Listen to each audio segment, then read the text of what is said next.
Hi, everyone. Welcome to Healing Black Women's next installment of our Minority Mental Health Awareness Month campaign, Our Mental Health Matters Now. And tonight I have two lovely panelists joining us as we discuss confronting the trauma inflicted by the Black community upon Black individuals living with mental health conditions. So we really want to talk about, the trauma that's been associated with being Black and living with a mental health condition, and how our own community has treated us, or how they have caused us to have experiences that have resulted in some form of trauma. And so I want to introduce our panelists tonight. I'm going to introduce themselves, but Tarshelle, could you introduce yourself first, please? Sure. Hey, y'all, it's Tarshelle B. I have a YouTube channel and I manage bipolar disorder. Um, I'm also a certified life coach, mental health advocate, therapeutic life coach, therapeutic art life coach. I'm sorry. So, yeah, I have a lot to share tonight. And Miss Lindsay. Hey everybody, I am Lindsay Anderson. I am a mom, I'm a student, I am also a mental illness advocate. I am the founder and creator of consciouslycoping.com, as well as someone who manages 3 mental illnesses. And I am Sandra Roberts Buckley. I am the founder of Healing Black Women. And I also manage a mental health condition, 2 mental health conditions, bipolar 1 disorder and PTSD. I am also a mental health clinician, a life coach, and a certified life coach and a Reiki practitioner. And we're just going to hop right into our discussion tonight. So, ladies, we are talking about trauma. And, I wanted to have this conversation tonight because when it comes to our community, there is a lot of stigma associated with talking about mental health, with identifying yourself as someone who has a mental health condition, surrounded from, stigma around taking medications, talking to a therapist, associations with spiritual or religious beliefs with regards to mental health and its treatment. And so there's a lot to unpack tonight. But let's just start with just the basics. How is it? What forms of trauma? Let's just speak generally. What forms of trauma have we seen members of our community experience at the hands of our community when we're talking about mental health? Anyone can pick this up. You want to go ahead, Tasha? I'll start. So, I'm going to be very candid, open, honest. I shared this on my channel a few days ago. But last Sunday, I woke up and just randomly, and this doesn't really happen with me, but just randomly, I was like, this is the day. Like, I'm not going any further. I just can't do it. And it was, very random. And I actually had to pick up the phone before I even got out of the bed. My husband had gone to Walmart, and I made him come home because I just didn't feel well. And I didn't feel safe, honestly. And so I was working throughout that day, working to make myself well. I pulled out my toolbox. I'm having to do all the things you ladies probably understand. And so later that day, I jumped online and I saw Shaun King posted this clip of Kanye West. And I knew that it was going to be very bad. I knew that the comments were going to be horrific, that people weren't going to understand that it was a manic episode, and that there were some delusions involved and things like that. Like, people don't really take the time to understand us, and they don't understand the illness. And so at that point, I got to where I was like, I'm out of here. And that's a dangerous place to be. And it was like, I just felt like the world doesn't want us here. The world just doesn't want us here. Why should I stay? And it's a really dangerous place to be. And I noticed that as I was, seeing other people in the mental health community, I wasn't the only one who was feeling that way. So that is, of course, the comments were, they are very traumatic. Seeing all of those things and seeing how people think about us. So, that's number one. Lindsay, I'll let you talk about. Yeah, no, I was going to jump in and say, I think for me specifically, as someone who's a mental illness advocate, as someone who is a champion for mental health care, who is devoted to Black health, Black wellness, just in all avenues, emotionally, spiritually, physically, to go on social media and to have people that are literally like, I'm not saying acquaintances. I mean, these are my friends. Like, I have their phone number. We actually talk, and I go to their house and we hang out. And to see them sharing the video, to see them making memes about his behavior, to see them kind of talk about he should be locked down and he should be in chains and they need to medically induce it. And I'm like, oh my gosh, like, I manage bipolar disorder. So what would happen if I was in distress?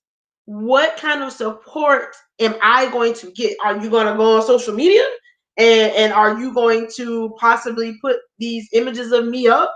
Are you going to talk about it? Are you going to talk about it amongst our friends? Or like, so it put me in a weird place, and I was in the same place as you were, Tashelle, because I was really offended. I was really hurt. I was confused, and I was like, these are my friends. Like, but these are people who know me personally, like, know my child, know my mom. Like, I'm not talking about just people who follow me. And so that really took a toll on me. And I was like, I woke up on Tuesday morning and was in tears. I mean, like, I had to sob and just like let it go and understand that that's not my junk. That has nothing to do with the content of my character, who I am, how I manage my illness. That is their stuff. And they are projecting their stuff on someone who they don't even know. And so, yeah, that was very traumatizing for me, because as someone who has been managing a mental illness for years, I know family members who have, something's wrong with her. She's this, she's that. And she was in a hospital. Nobody knows what's wrong with her. She's in a hospital. Having family members have those same conversations, it just brought up those same memories, those same, situations of like, my family members spewing the stigma and continuously keeping it going. And so, yeah, I was just like, what are we doing? Like, like all of this mental health work that everyone's doing, like, what's going on? Like, I don't know. So I was really upset. Yeah. I think for me, I didn't find myself upset. In those moments, my advocacy self comes forth very fiercely. And I very fiercely say, I am an individual who manages bipolar disorder. I am an individual who has a history of psychosis. I am an individual who's had grandiose delusions. I'm an individual who's been paranoid. I make those things very plain. And I said, but this is who I am also. And so that people can, have a better grasp, because it's easier. It's easy to say, oh, Kanye. What you about to say about LaQuanda? because Exactly. I go back to you on your level. So Yeah. we're going to have this conversation. Let's have this conversation and your lack of education around these illnesses and your lack of understanding and knowing how these illnesses present and the symptomology, associated with them. We can have that discussion. But I'm LaQuanda. And so it's like, for me, it was I need to say something right now and remind and bring people down from the, because when we're talking about celebrities, people think it's, untouchable. We're just talking about someone that's in general. So no, let me bring it down to you on a little more personal level. Mm-hmm. Let me show you myself. And now what do you have to say about me? Do I feel human to you? What do you have to say about me? And so it's like, let's have an education moment. And as I had indicated in one of my statements, is that a lot of people had difficulty perceiving how, Kanye could be experiencing a mental health crisis because they mistreat, belittle, degrade, dismiss the individuals in their personal lives who have mental health conditions. And so they can't conceptualize the experience of someone who's removed from them because they have already attempted to remove and silence the people in their personal lives who have mental health conditions. And so, I believe in those moments we call a pot, and we say what it is and make it plain and bring it down to the mat so that we can deal with it accordingly. So I feel like let's reel this in and let's just have an honest conversation about it. What do you have to say now? This is what it is. This is my life. I was very clear, like, this is my life. What do you have to say about my life? Come. It was kind of the same with me, where I was actually, by Tuesday I was like, okay, I've had my 2 days of being down. Let me use my voice because this is what I do. I'm an advocate, so it's time to advocate. And so I started responding to some of the things that I was seeing. I got blocked. People wanted to argue, and it's like, how can you why would you want to argue with someone who actually lives this experience? And it's all people who look like us. That's that was the thing that was really bothering me so much, because it's our community. And unfortunately, this is one of the areas where we really don't have a lot of people outside of us, outside of those of us who live with mental illness, who are advocating for us. There aren't many people who speak up for us, who stand up for us. And that to me is disheartening, because everybody has a family member who lives with mental illness. Every Black family. If it's just trauma, and I'm not saying just trauma just to minimize trauma. I mean only trauma. Everybody deals with stuff, and to say that nobody will use their voice to speak up for us, it is sad, because every community, the trans community, the gay community, women's rights, everybody has people who will speak up. And our voices, people tend to think, oh, well, she has bipolar disorder, she's crazy, she can't, she don't know what she's talking about. And I'm very well educated. I know the disorder. I know myself. I can recognize when someone else is in an episode. I'm mental health first aid certified, so I'm trained to recognize certain things. So it's disheartening to be minimized and to not have anyone who will stand up and whose voice will be trusted, in our communities. I think the disheartening factor for me always comes from the African American community wants to mention mental health after a crisis is either happening or has already happened. It is too late. The individual's in crisis. Where is this conversation when no one's on the radar? Where is this conversation in May? Where is this conversation in July? Where is this conversation in September and all in October when we're having all these awareness events? Where's the conversation? There's usually a select group of community leaders who are out there pushing, the mental health agendas and initiatives and things like that and awareness. But where is the general community around mental health is important, mental health matters, where are those voices throughout the year? So there is so we are doing what we should be doing, talking about mental health in the same capacity as we talk about our physical wellness. Where are these voices? Because response to crisis only is not an effective use of resources and not an effective use of talent and abilities and not an effective use of platforms. So your response can only take place during a crisis, during or after a crisis. Someone needs to be doing the offensive, and because responding is on the defensive side, and so we have to be being proactive and having active conversations throughout the year. So individuals who are coming up are like, oh, I'm starting to feel some kind of way. I think I may need to see a therapist. The same way your throat starts to feel funny. It's like, I may need to go, get some orange juice or go call my doctor, call a nurse, see what's going on. Same thing with your mental health. But this respond when we are experiencing a crisis, that's exhausting.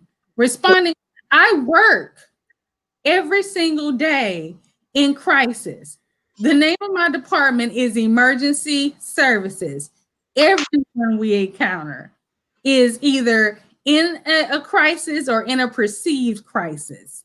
So, that is exhausting. We're exhausting the community by only focusing on our community's mental wellness when there's a crisis taking place. And all the research says preventive awareness. Preventive is what works. Yeah. Preventive is the only thing that's going to keep us healthy. Is Lindsay put out something earlier this week that I can't remember if it was here on YouTube or if it was on Instagram, but she was talking about how dangerous it is when celebrities have this. I think when celebrities have mental health crises, and how dangerous it is for us because we don't have that privilege. So look, Lindsay, I want you to touch on that. Yeah, because you put it perfectly. Yeah, so I'm gonna say this before I forget. So I thank you, Laquanda, for saying that, because I expressed exactly what Tarshella is talking about. I expressed my frustrations with the Black community it was on Facebook, and I said we do a lot of reactive, proactive mental health work in the Black community, and that does not work. And I think a lot of the reason is a lot of the behaviors that people in our community exhibit are so accepted. It is accepted for our auntie to be obliterated at a party, to be drunk. I mean, just because that's what we do. It is okay, and we condone it. It is okay for us to see our uncle at the barbecue who's behaving in a manner that we laugh at, and we think, oh, it is perfectly okay. That's just how they are. And so I think a lot of the behaviors that we see that are accepted in our community don't look like, well, this kind of looks like distress. Now, what I have noticed now, if I'm going to be honest, is with myself, I have been called lazy. Oh my, y'all, I can't even count on like how many fingers. She's so lazy. You go to her house, she don't clean the bathroom. She got clothes all on the floor. She don't take her son nowhere. She don't go out the house. I was chronically depressed.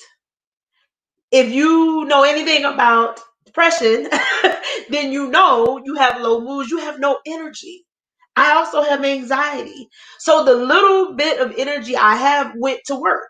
I went to work for 9 hours. That's why I exhausted my energy. Now I am done. That is it. And so the only thing I can do to take a part of some of that self-care is to go lay down and to rest and try to recruit for the next day so I can thus go to work. And so those behaviors, though, are seen as a character flaw.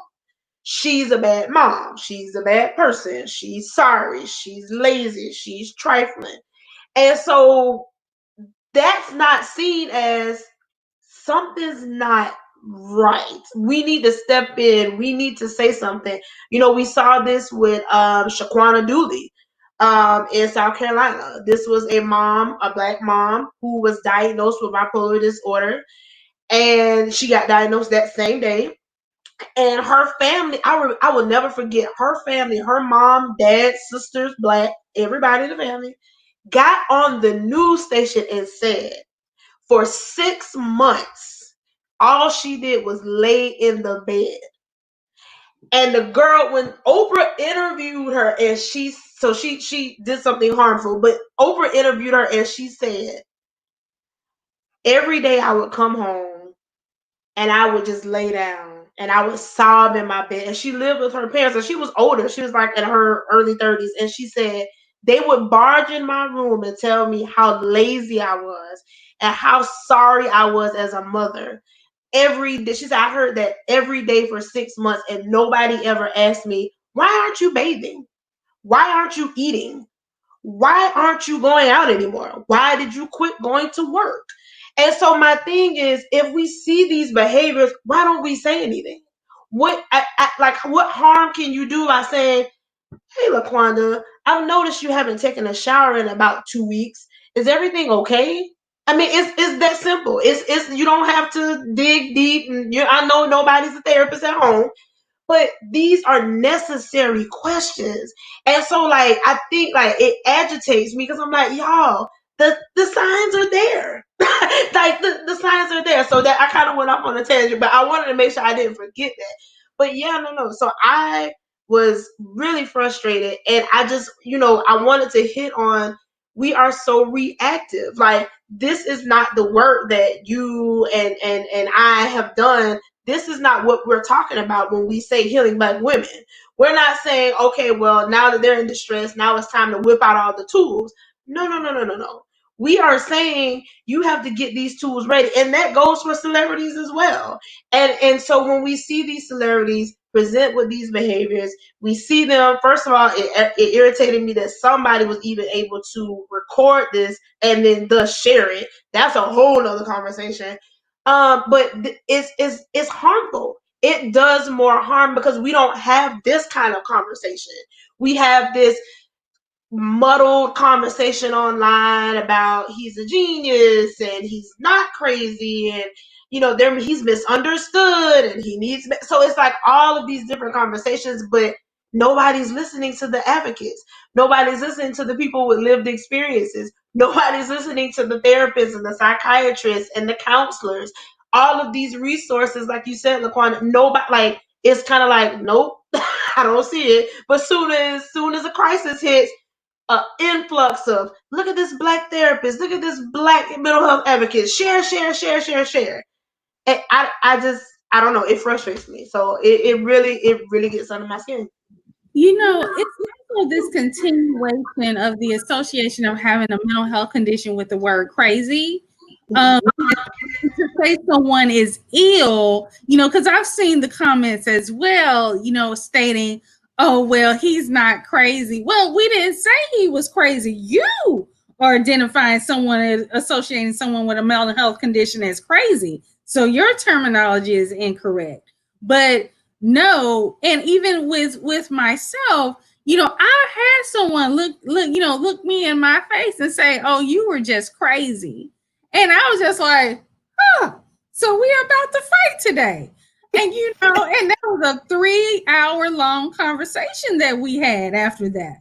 But you know, there, and I think Lindsay, it goes to, and I've had these discussions in other circles. It goes to whether or not the population, I think we are improving as we go generation to generation, about ensuring that the population has the language, that the language is there. Because when I was younger, my mom would always say this phrase. She was like, you know, I got to take these pills for my nerves. And I was just like, nerves? I'm like, something wrong with her nervous system? And she was like, no, this is for my nerves. But it was really anxiety. It was, I got to take a drink to calm my nerves. Yeah, you know, she's like, I had to have something for my nerves. And so, you know, she was taking medication for her nerves. But my mother was also a survivor of domestic violence. So she was dealing with potential, you know, post-traumatic stress disorder.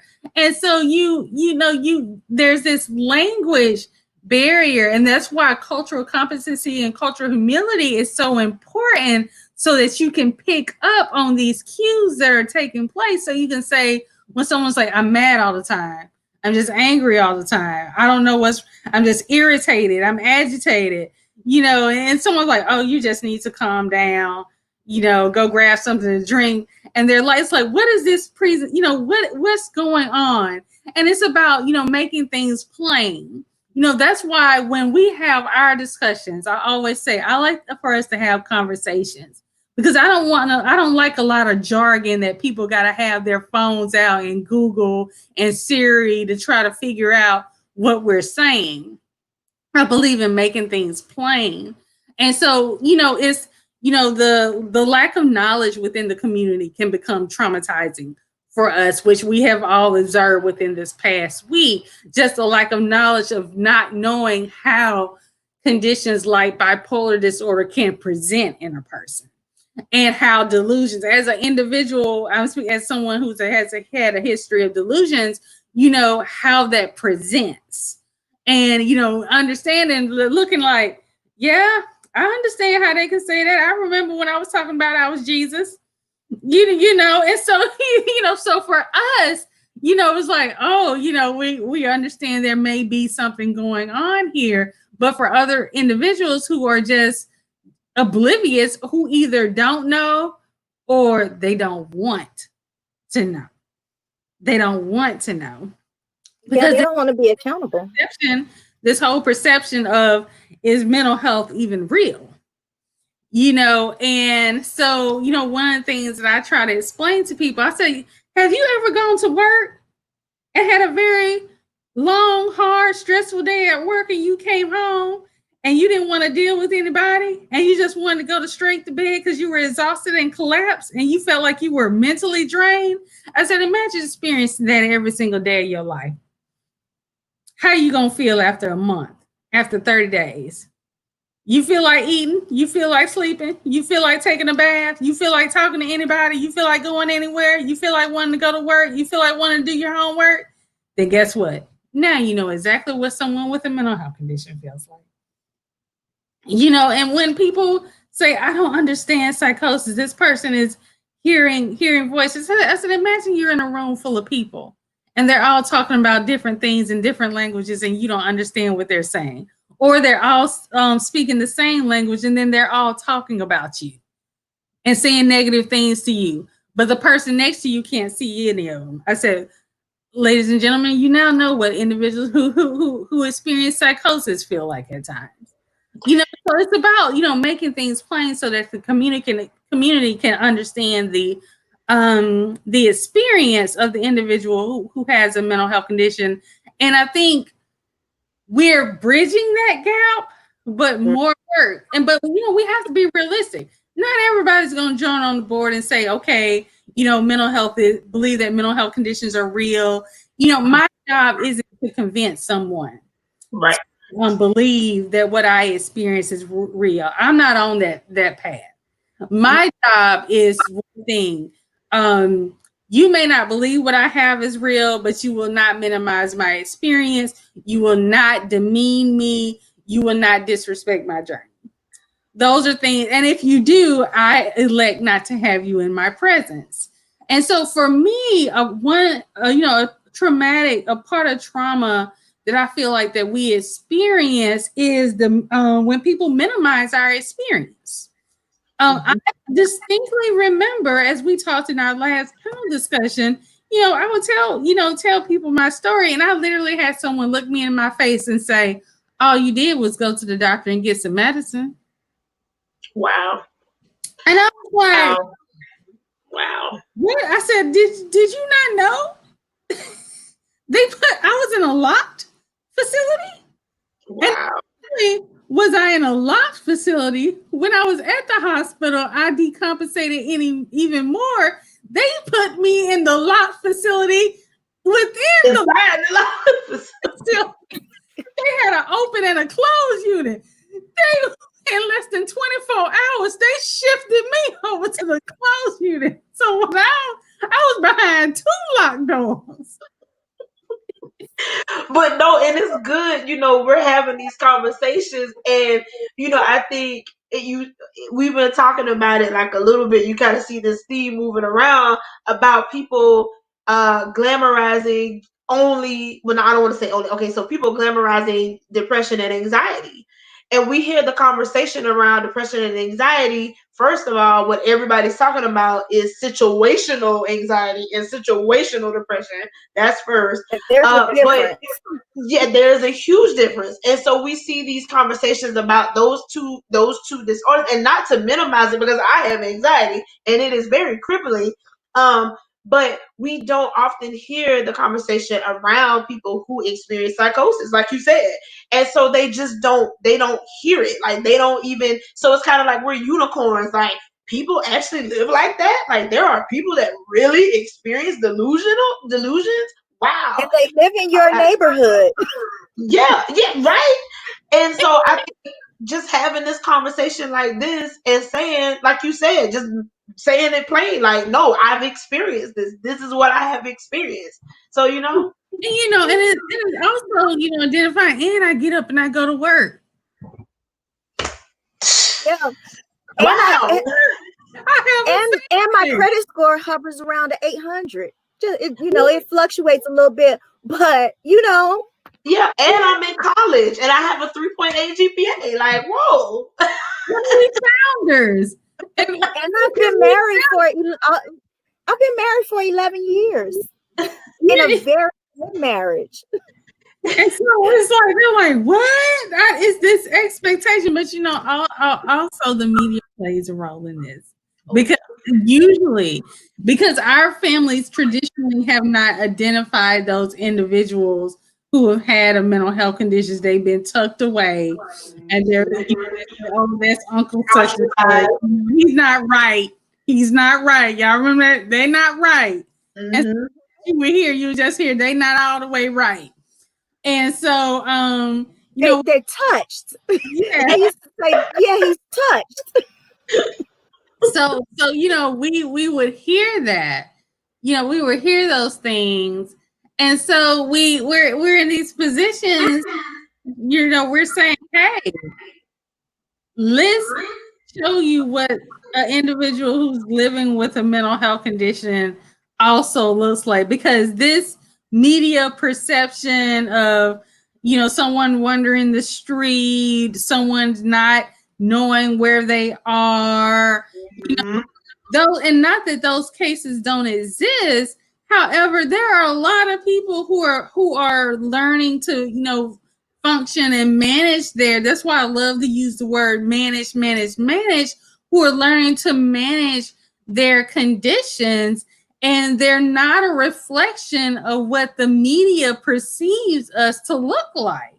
And it's like, not only are you're fighting against the generational standpoint of mental health stigma, it's this sensationalized idea of what someone with a mental health condition looks like.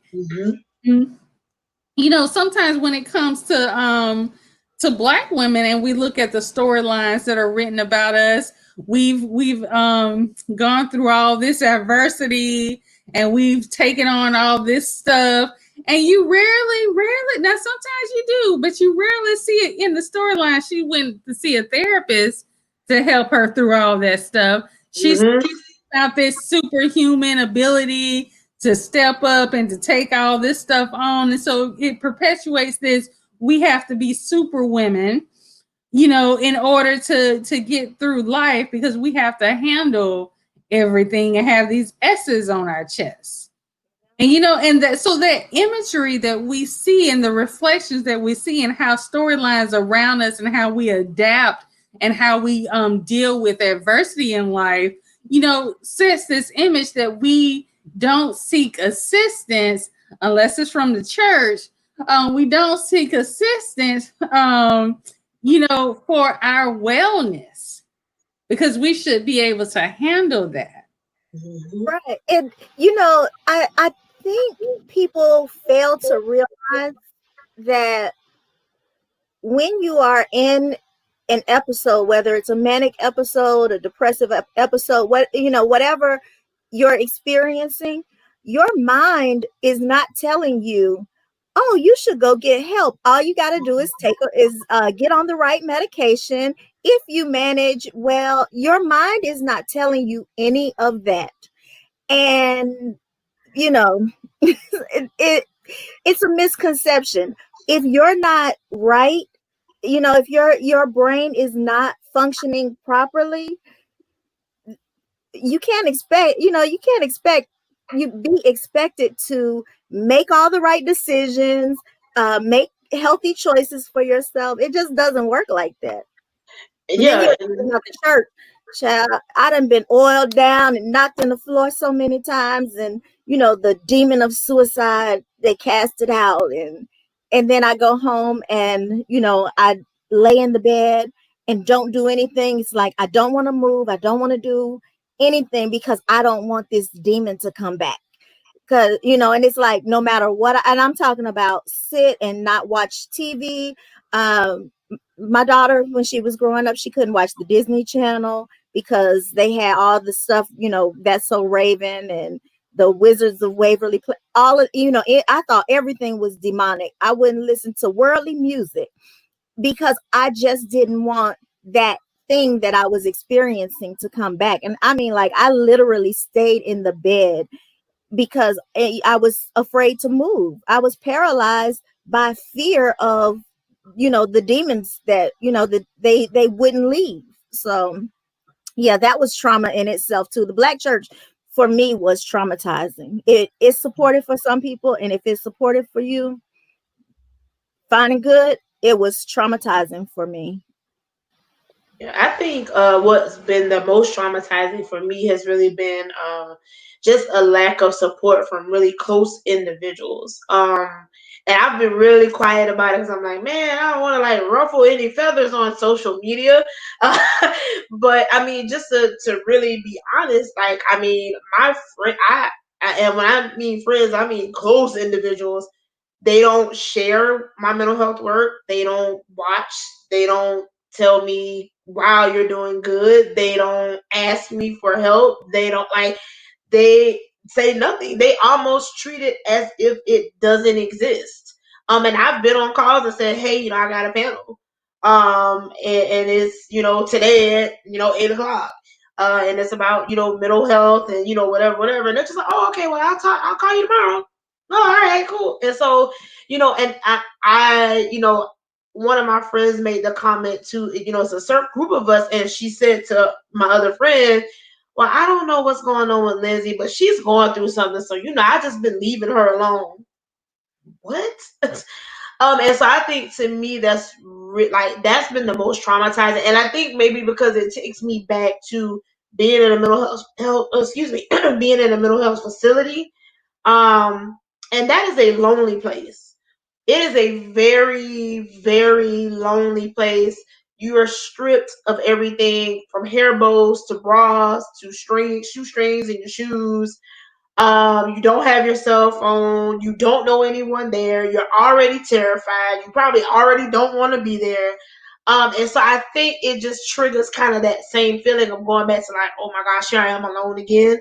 And so, but to help that, it's been good to have people like you all, and of course, Healing Black Women, and just the Black community as far as in mental health, just be really supportive, and I've made a lot of friends online, people I haven't even met in person. I know Tarshell and I talked, I know it had to be like 5 hours the other day.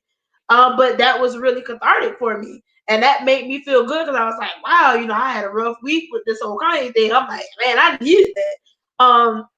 So but it's still hurtful though, because you definitely want people who are close to you to be supportive, and you can't make them be supportive, but it does kind of hurt when you're like, well, what if something happens and my online friend is not physically here? What if I'm in distress and the only person that is physically near me is someone that is a part of my friendship circle, that's a part of my family? So that's been really traumatizing. I think just the lack of support with like immediate friends and family, that has been something that has really like in my brain has been like, what? Like, I don't know. So And losing friends too that's been traumatizing. Losing friends, I literally had to cut my family off. Like I had to disconnect from my family, mama, like everybody, because they don't choose to support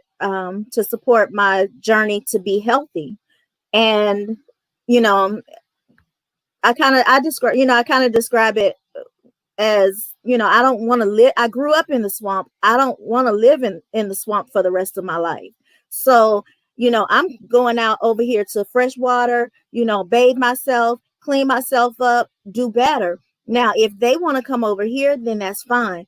But I'm not going back and living in the swamp.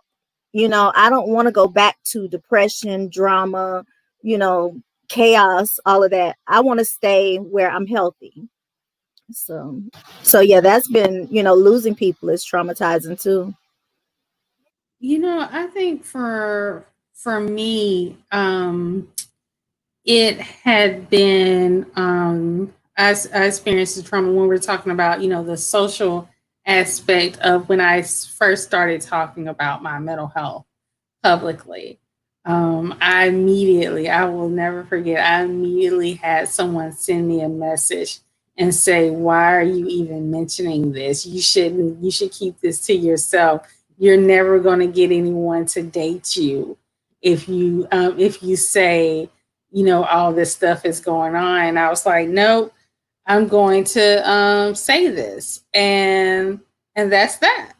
And I have and I had to since disconnect with that individual, which was just extremely painful, because you look at decades of knowing a decade of knowing someone, and then realizing that nope, you can't go with me on this journey. This is the direction that I have to go in.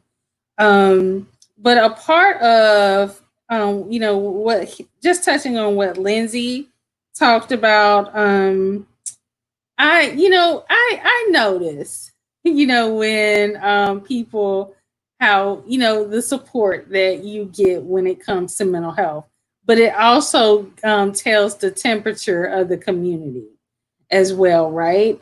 About what's important. I had a very successful, very growing YouTube channel centered around hair. And I was making, a nice side income from it. And I woke up and I said, this isn't it. Like this isn't it. My real true focus is mental health awareness and wellness. And so I shut everything down. And so you do notice the numbers go down. You do know the engagement goes down.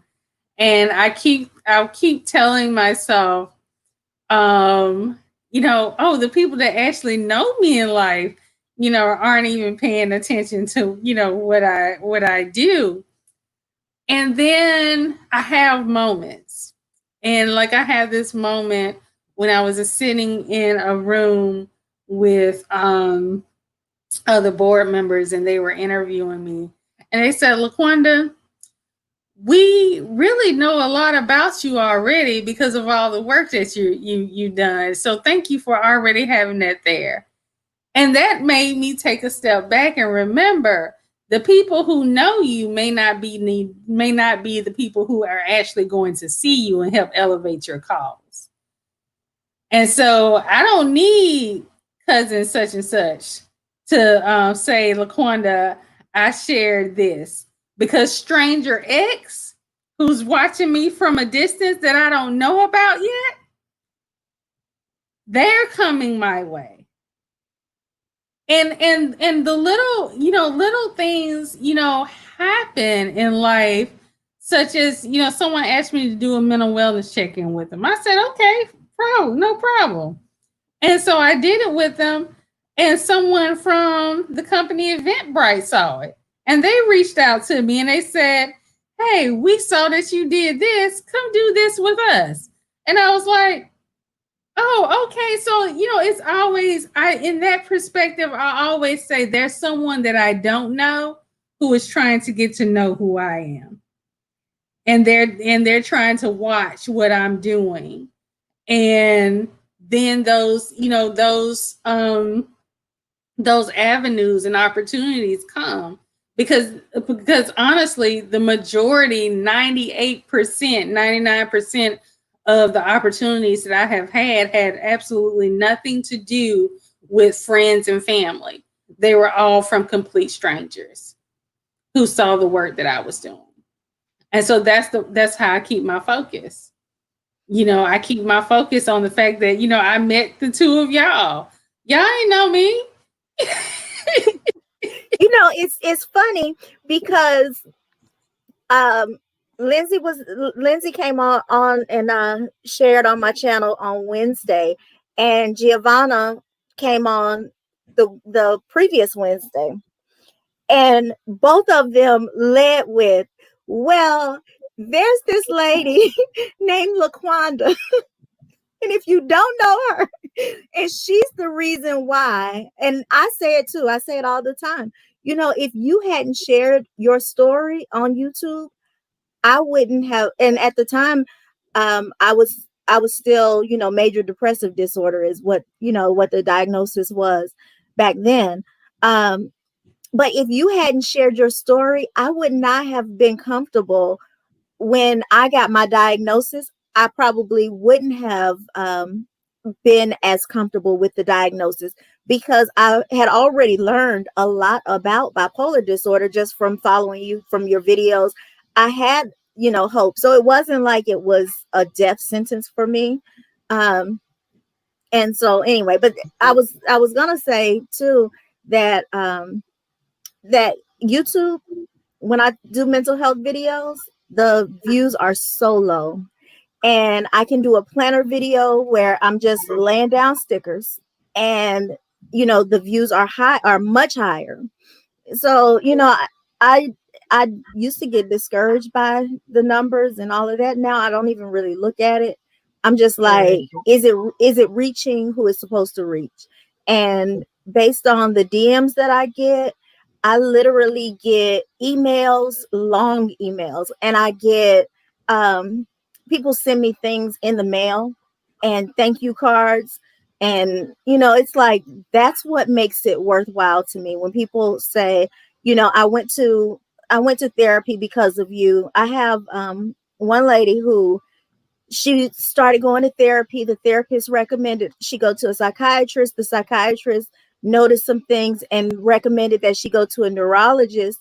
And she actually had a physical illness along with the mental illness. And I don't want to give too much information, but it's like she, when she calls me or when she DMs me or anything, it's like if it weren't for you telling your story, I wouldn't have gone to see the therapist, and this whole thing wouldn't have wouldn't have transpired. Yeah, those things really, yeah, I agree with both of you. Like those things really matter, and just kind of having the same experiences you had, Tarsha. Like I know I always tell people this. I'm like, you know, I went on YouTube and I was really, just really having a bad day and was like, Black person with mental health issue. And like I was like, I know it has to be at least one person on YouTube. And I found LaQuanda, and like I was like, I'm subscribing. I'm like, I'm gonna watch her channel. And at the time, kind of same thing. I was misdiagnosed, and I was like, well, it's not the same. I was like, but I was like, I still can, talk about my experience. And so I was like, oh, I'm gonna break through the YouTube world doing hair and makeup. And then I got to the point I was like, this ain't it. Like, and I started, just every Thursday I would talk about like something in the mental health community. And people started reaching out and like, oh my gosh, like I feel the same way. And like I thought I was the only person. And I was like, oh. And so just now having people reach out, and even I think to me, like I love the partnership and like partnering with you all and just other people online, and so we can make a greater impact and we can reach more people. And I try to partner with people who are really passionate and really really want to do the work and are really here to ensure like the success of everyone. So that's been the most rewarding, just the most rewarding part about doing this type of work, and just having those people. And I love when young people reach out. Like that's when I'm like, yes, I'm reaching young people. So like that's what is really rewarding, because I'm like, our babies feel the same way. I was 12 when I first started experiencing, just mental health issues. And so I always think about our babies, and they don't know what to call it, right? So they don't know how to communicate what they're feeling. And so if they watch my video or they watch this that we're doing now, and they're like, I kind of feel that way, who knows who they'll reach out. Even if they don't reach out to us specifically, they may reach out to someone else. And so to me, that is, that's way bigger than one or two of my friends not sharing it or not even, acknowledging it. So I think like that's, like I said, that's the most rewarding part and the most satisfying like work of like all of the work I've done. That's been the most satisfaction, and just getting it out there and trying to educate people as much as we can and have these conversations really. Mm-hmm. And I think, it always goes back to that, people perish for lack of knowledge. It's just another one of those things. And I think a part of our community, because I don't always want to beat up on our community, right? Because our community deals with so much external trauma. Yes. So much external trauma coming from every direction, especially now. And so, but I think that makes it even more important that we are able to find refuge within our own people, and that we are welcoming people to all the same way that we're asking individuals to ensure we have a place and that we're recognized as humans, and that we're recognized that our lives matter, and that we're recognized that our experiences matter, that we are giving those same opportunities to our own people, who are suffering. And I always say, if someone is already suffering, how are you gonna make their life even worse?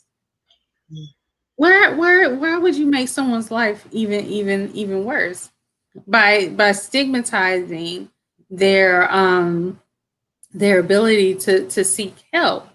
And when you look at some of the comments that people have made, oh, why he doesn't get help and why does this? It's like, well, you remember, when your friend said that they were dealing with depression, it was like, so you crazy now? You remember when someone said that they were taking some medicine and you were like, why are you taking that? That's poison? Remember when someone, was trying to take some, trying to say they were going to go see a therapist, and you told them, oh, you can handle that. You wasting your money. You shouldn't believe in that. So your daily conversations have created an environment to where when people feel or realize that they may need assistance, they're afraid to do so. Mm-hmm. That's true. And so, we have to be mindful of the conversations that we have daily. Yeah. Because those daily conversations are the foundations that create this stigmatized, environment to where people not only are they afraid to reach out for assistance, they're so concerned about what you may think of them that they're not putting their self and their wellness first. So our daily conversations set up an environment for us to traumatize an entire people and hinder them from getting treatment. Because we don't do this with physical health conditions. You don't say, don't you take that inhaler? Why inhaler next to you right now? Go throw the mess in the trash. You don't need it. Don't take that insulin, girl. What are you doing? You don't need to do that. You got a headache. Put that Tylenol down. You don't throw it out. We don't do that when it comes to health conditions. And so, we encourage people. You're not feeling well? Take a sick day. Sick days are meant for mental health as well, people. Sick days are meant for mental health as well. If you're not okay mentally and it's too much, go home. Tell them you're sick. You're not well. If someone's throwing up,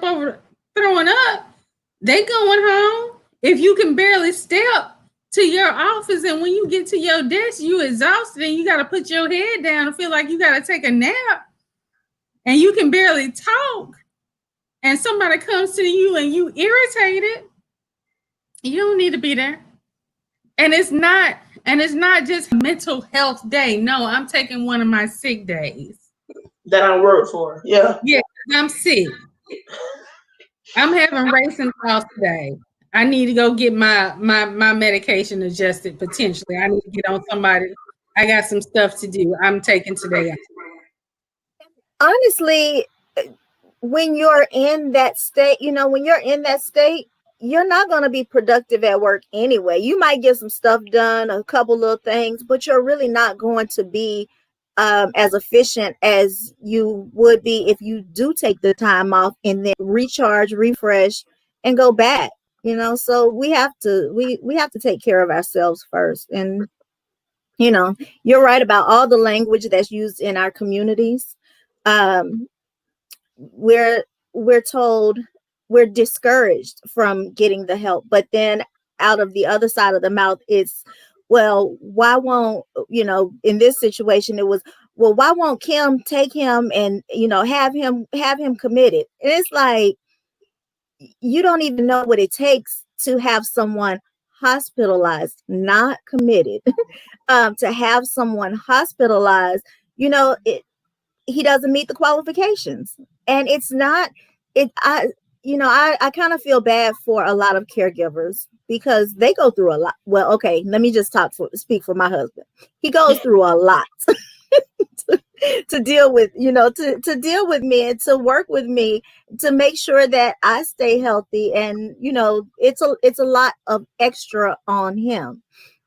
Because if I'm depressed and I'm not cleaning, then when he gets home from work, then he does the cleaning. He's doing a lot. And I would hate for someone to one, just imagine somebody filming me, putting me online for public scrutiny, and then criticize my husband, who's my caregiver, for not doing enough. There's only so much that your care, that caregivers can do. But I was going to ask you ladies,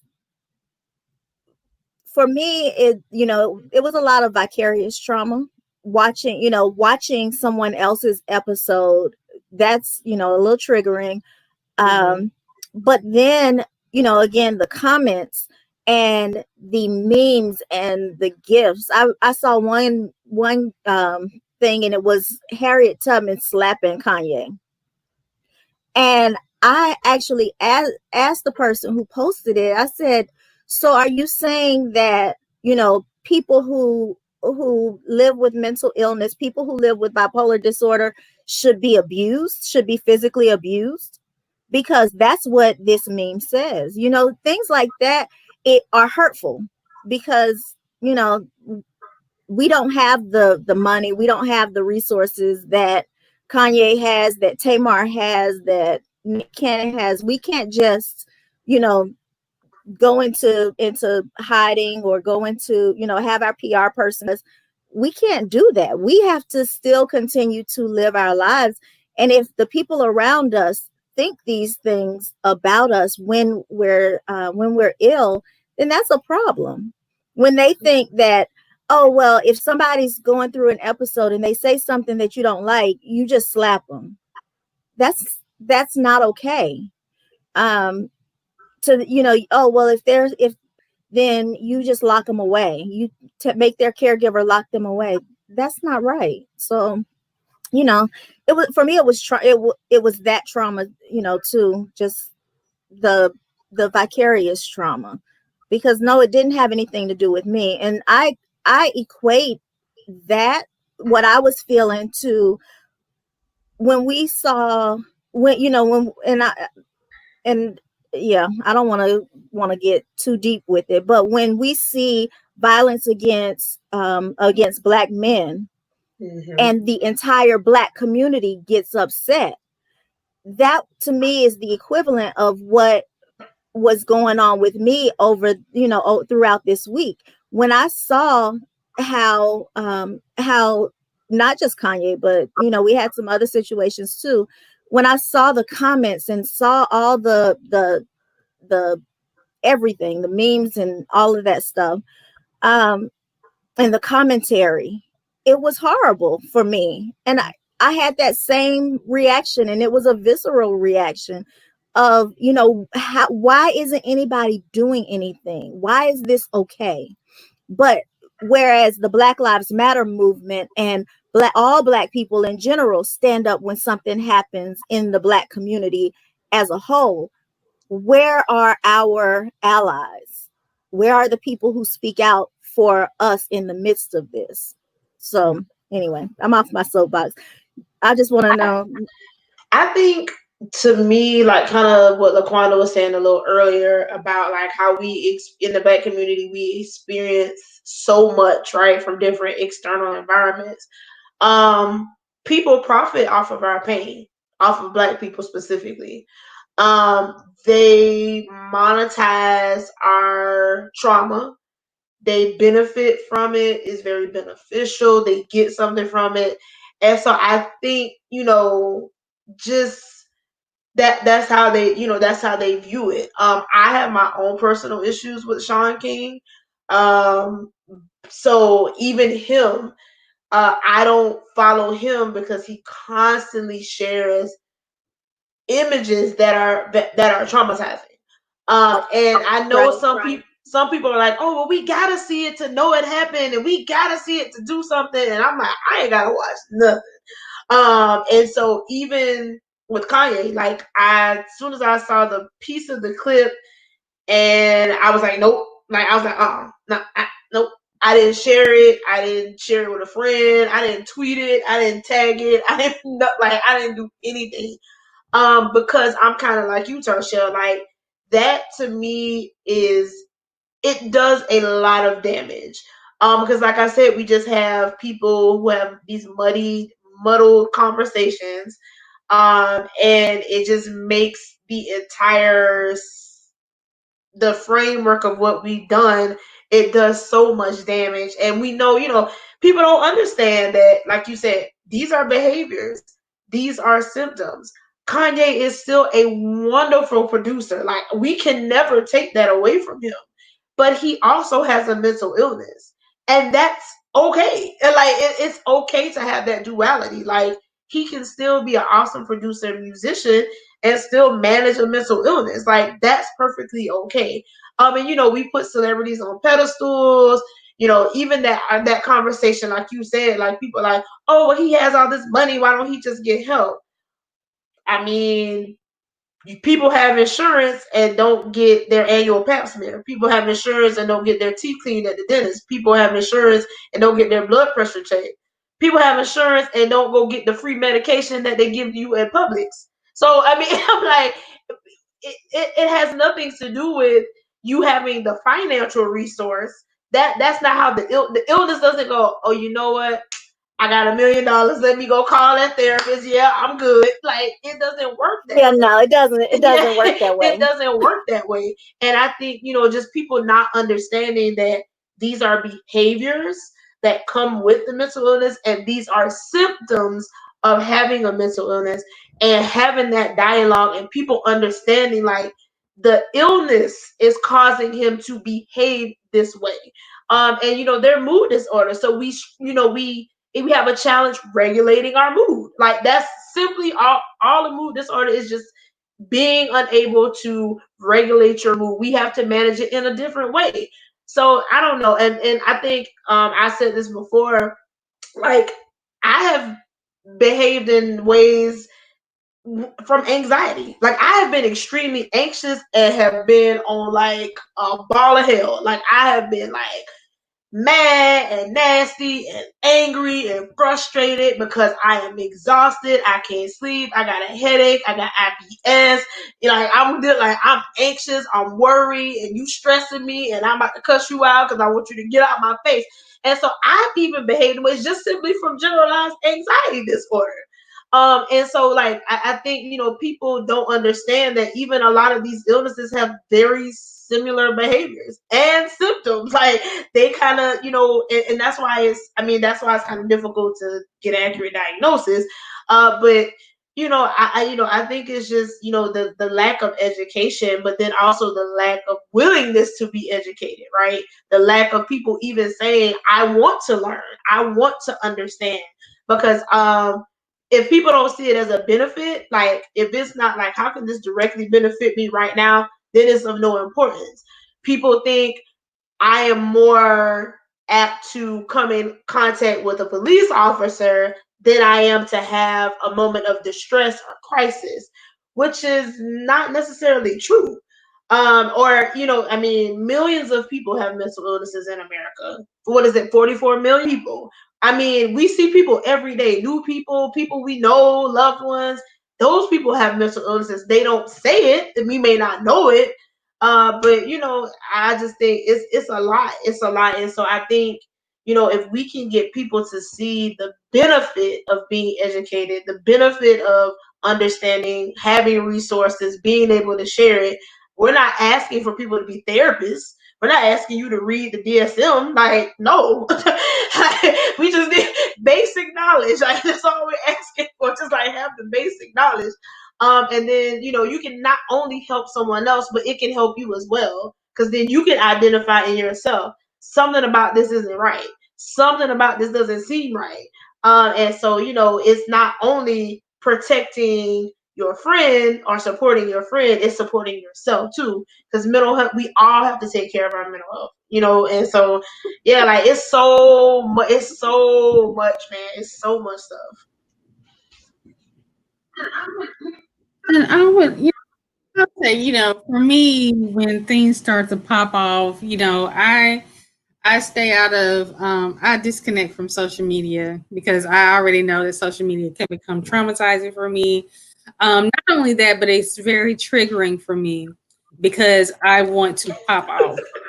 So I have to pull myself back and go watch some Disney Plus because let's get it. And so I have to, pull myself back and not allow myself to be triggered by other people's opinions, and also not to allow myself, especially when you're having that experience, when you have that lived experience, not to be frustrated by how someone is speaking regarding someone else with the condition, because you take that personally real quickly and you're just like, woo, I have to bring myself down a couple of notches.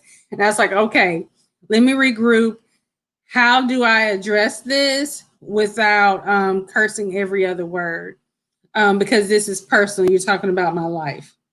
You know, this is my life that you're talking about, because I manage this every single day of my life.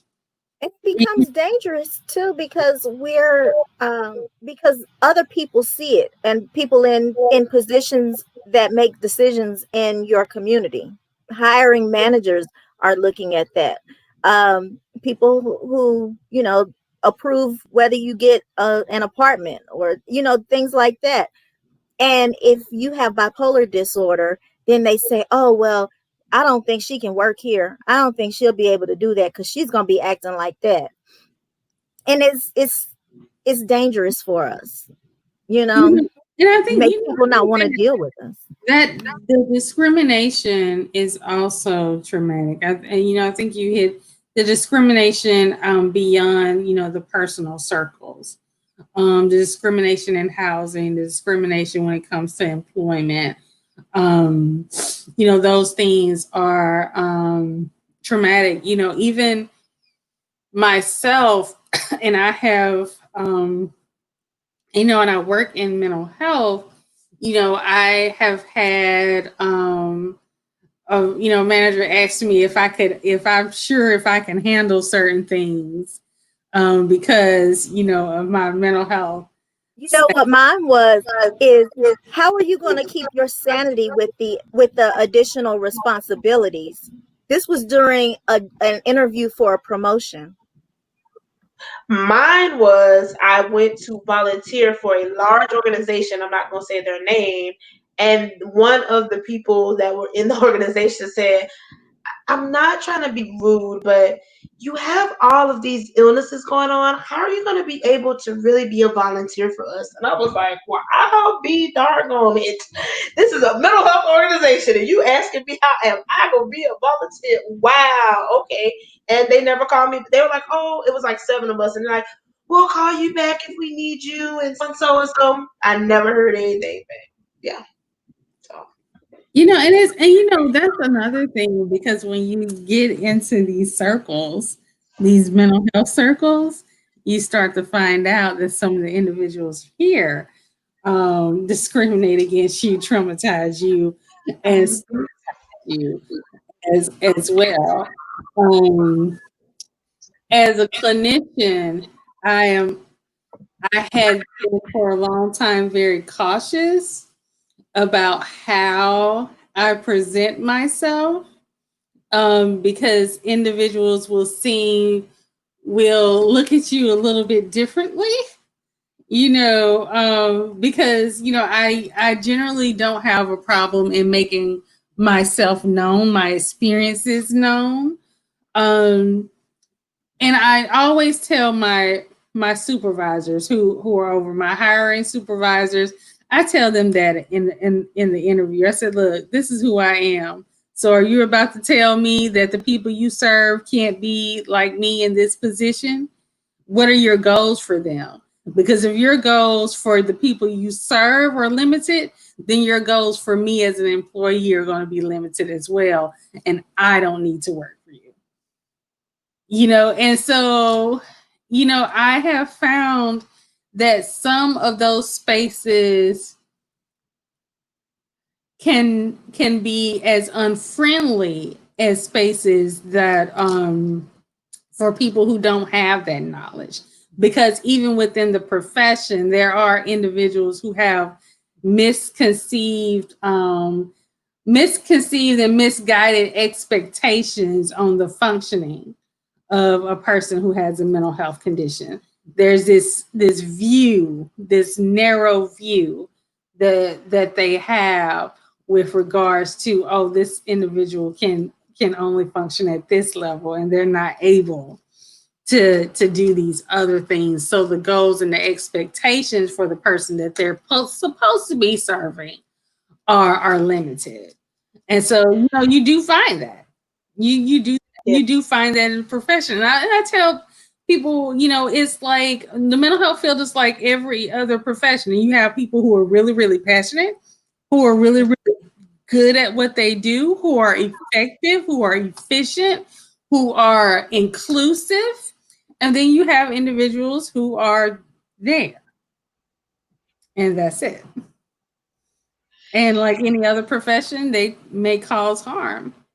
I will never forget. I had been referred to see a therapist, and I was so excited because she was so she was such a high recommendation, and so I went to go see her, and she really should not have seen me because she was getting ready to retire, and probably 2 weeks away from retirement, which I did not know. And so she should not have taken me, seen me, but she saw me. She sat down in the chair and I sat down. There was a huge desk in between us. So there was this physical barrier and versus the professional. So huge desk in between us. And there was a Diet Coke on her desk.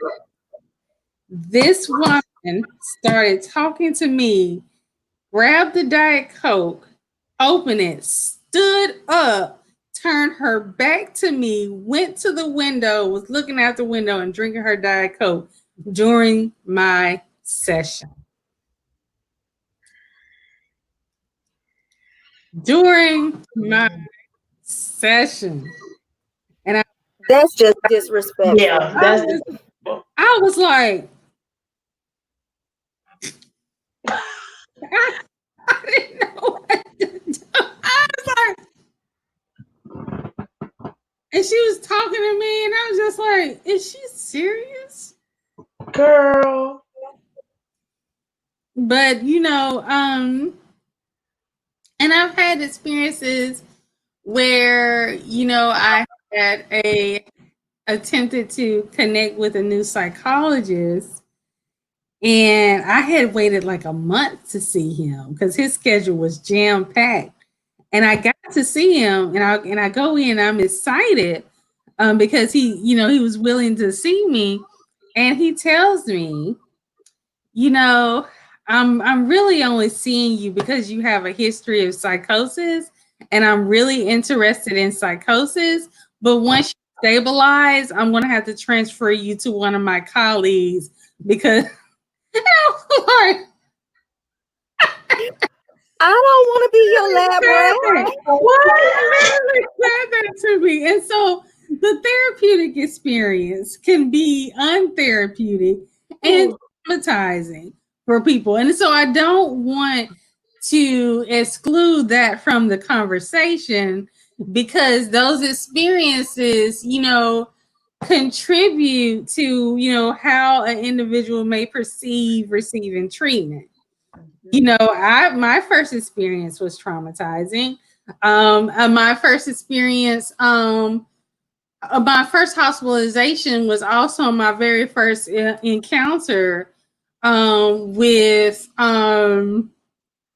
having, law enforcement ask me about my mental health. And so, it's these layers of trauma that we experience navigating our communities. And I think it's important to talk about these so that people understand, look, we going through hell sometimes. We don't need it from you too. Let me add too. So like even physical health. So like 2 years ago, I know you all know, so I actually was paralyzed on the left side of my body.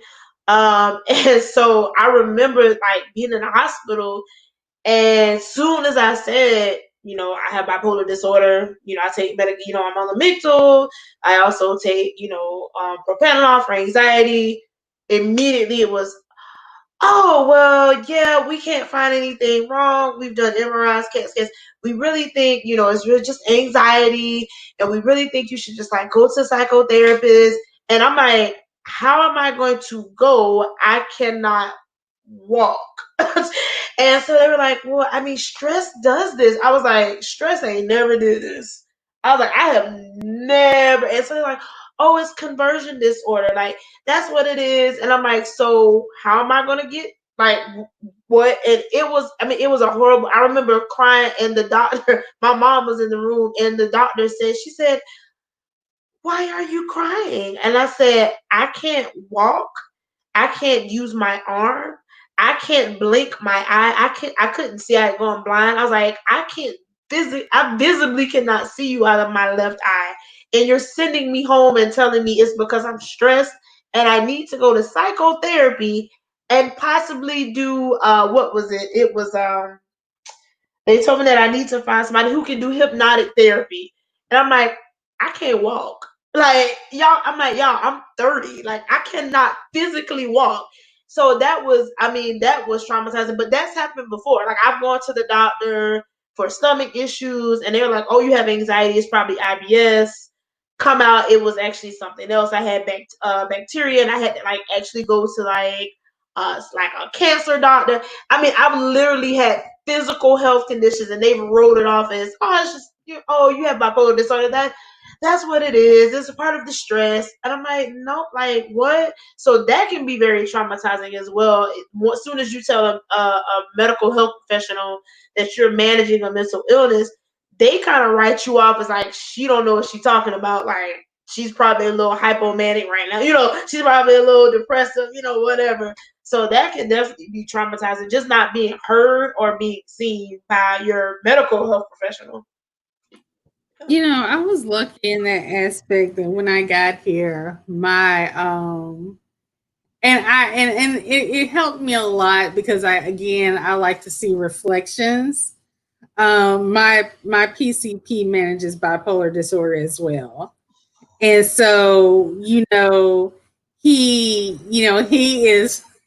is like this when it comes to, my condition. If I tell him, well, I can't see my psychiatrist for the next 3 weeks, and he was like, well, then I guess you have this prescription for the next 3 weeks, and so having that reflection, has helped me because, my mental health is being, my physical health is being taken seriously. And and then my mental health is taken seriously. And the thing about my providers, I've been with them for 4 years with my PCP, 3 years with my psychologist, and 2 years with my psychiatrist, is that there's this level of trust now between us.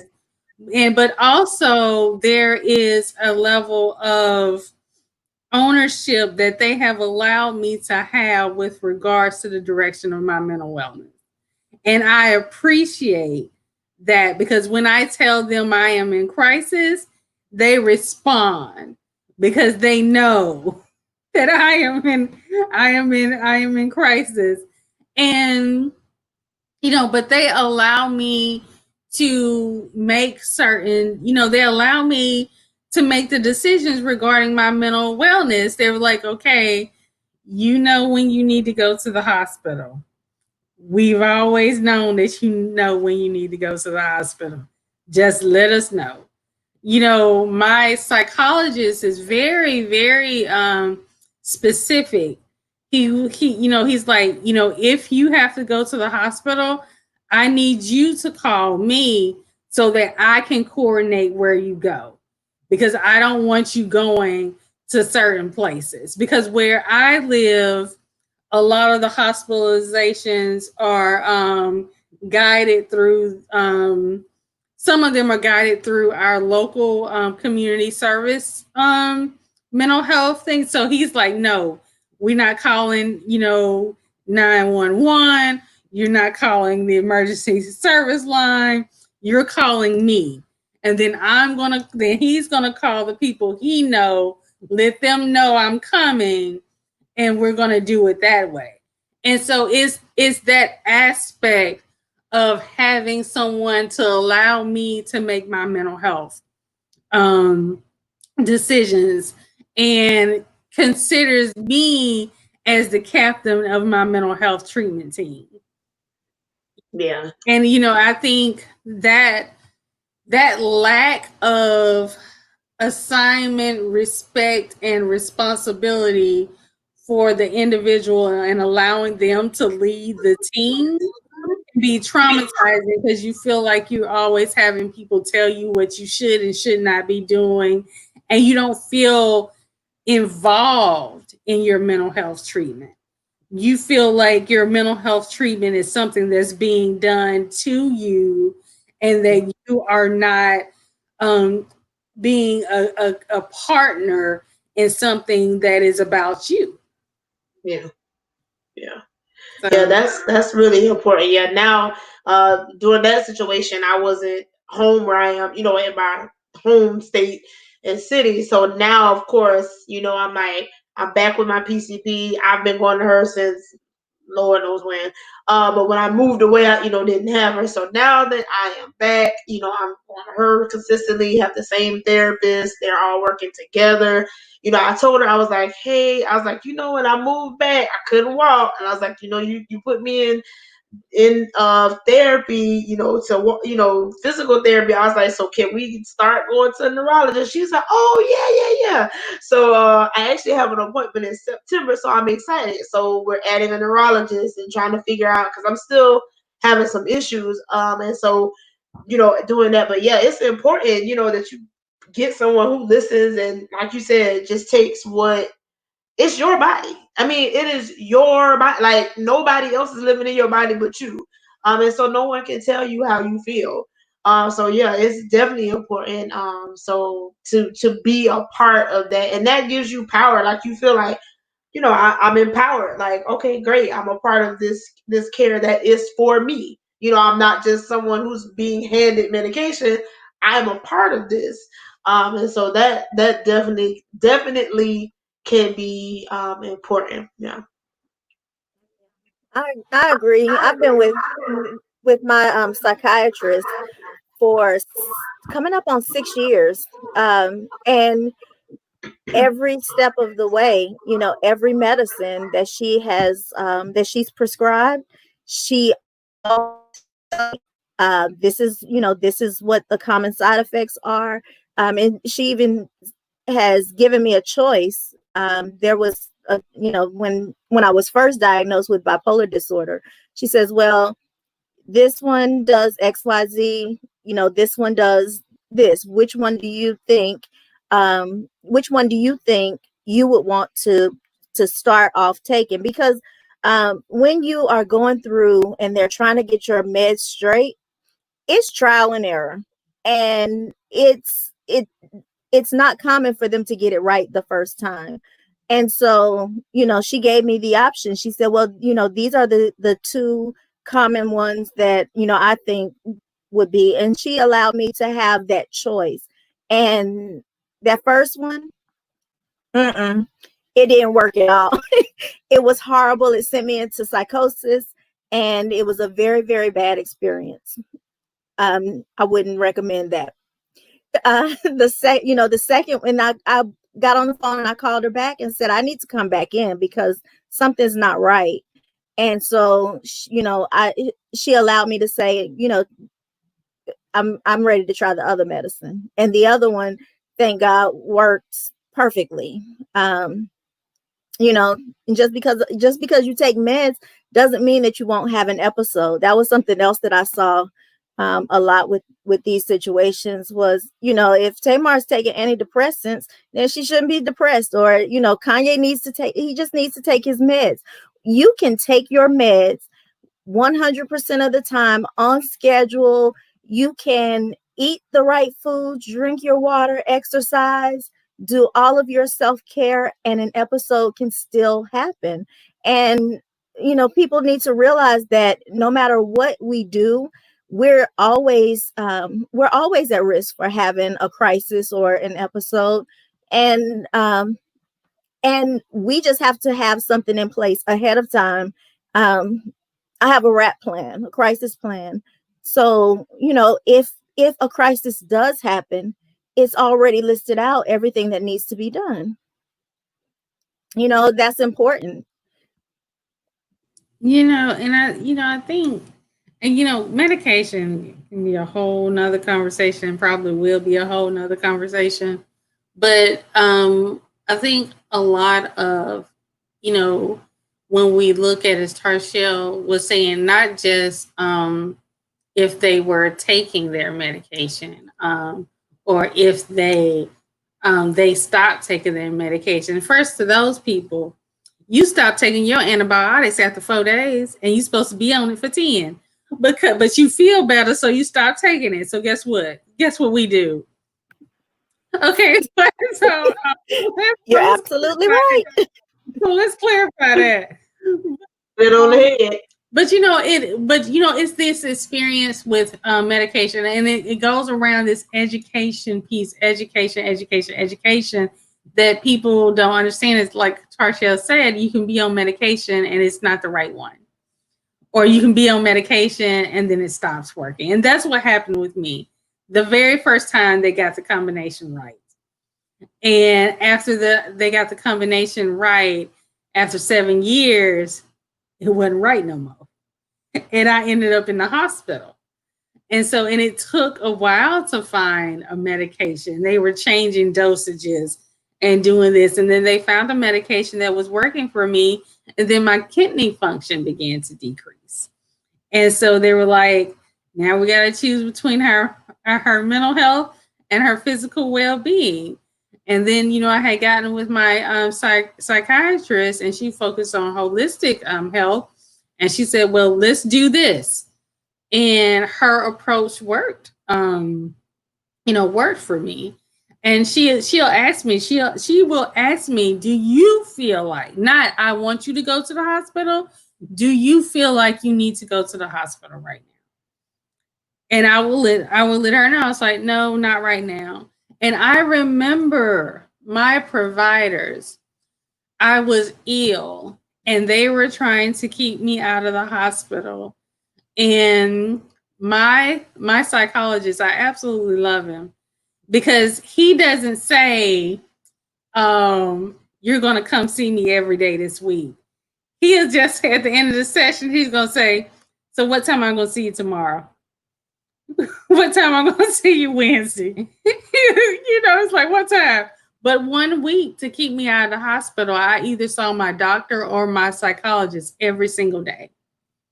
Every single day, because they were trying to work with me. They were trying to give the medication, time to work. And they did not want to see me go into the hospital.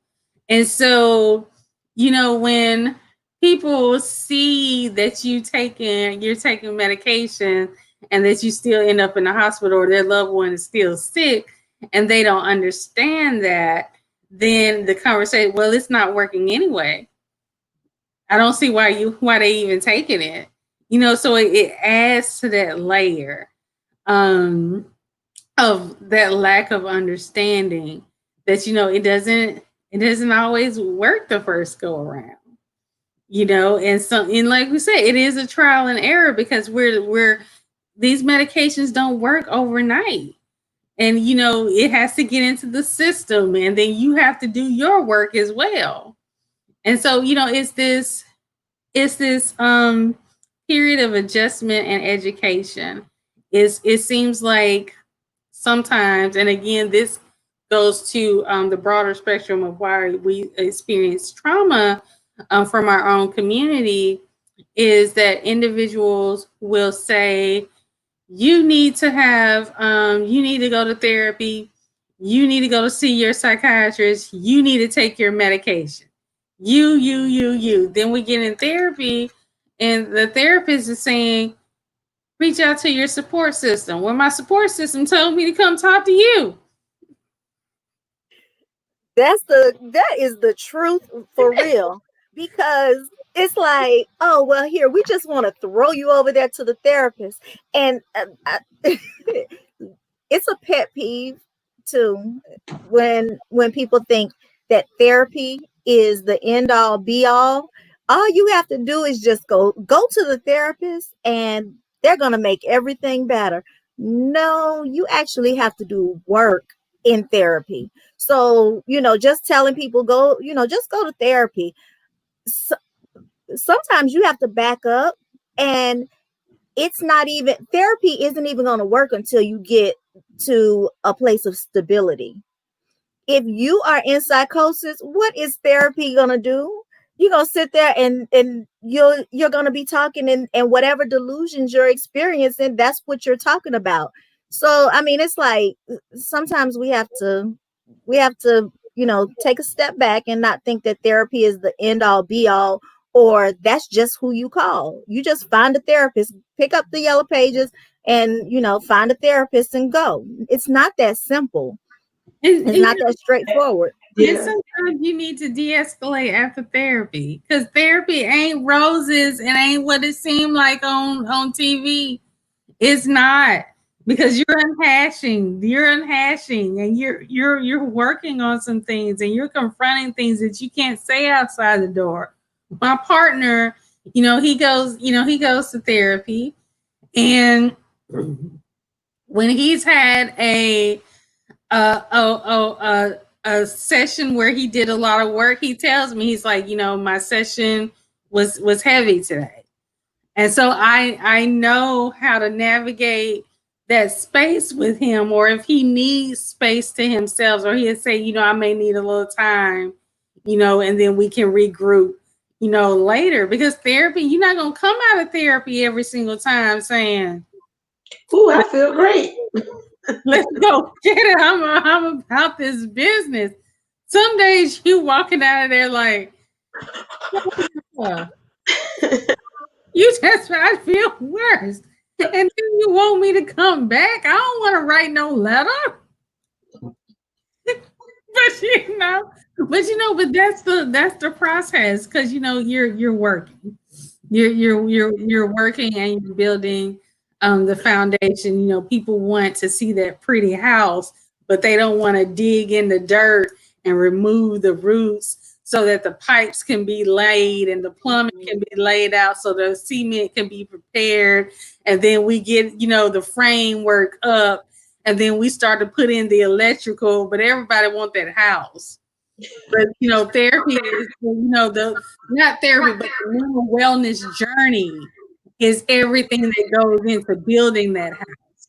And then once you get the house built, it's having insurance on the house, so when something breaks down, you can get it repaired, and understanding that you can take care of your house as much as you want to, but you can't control the weather.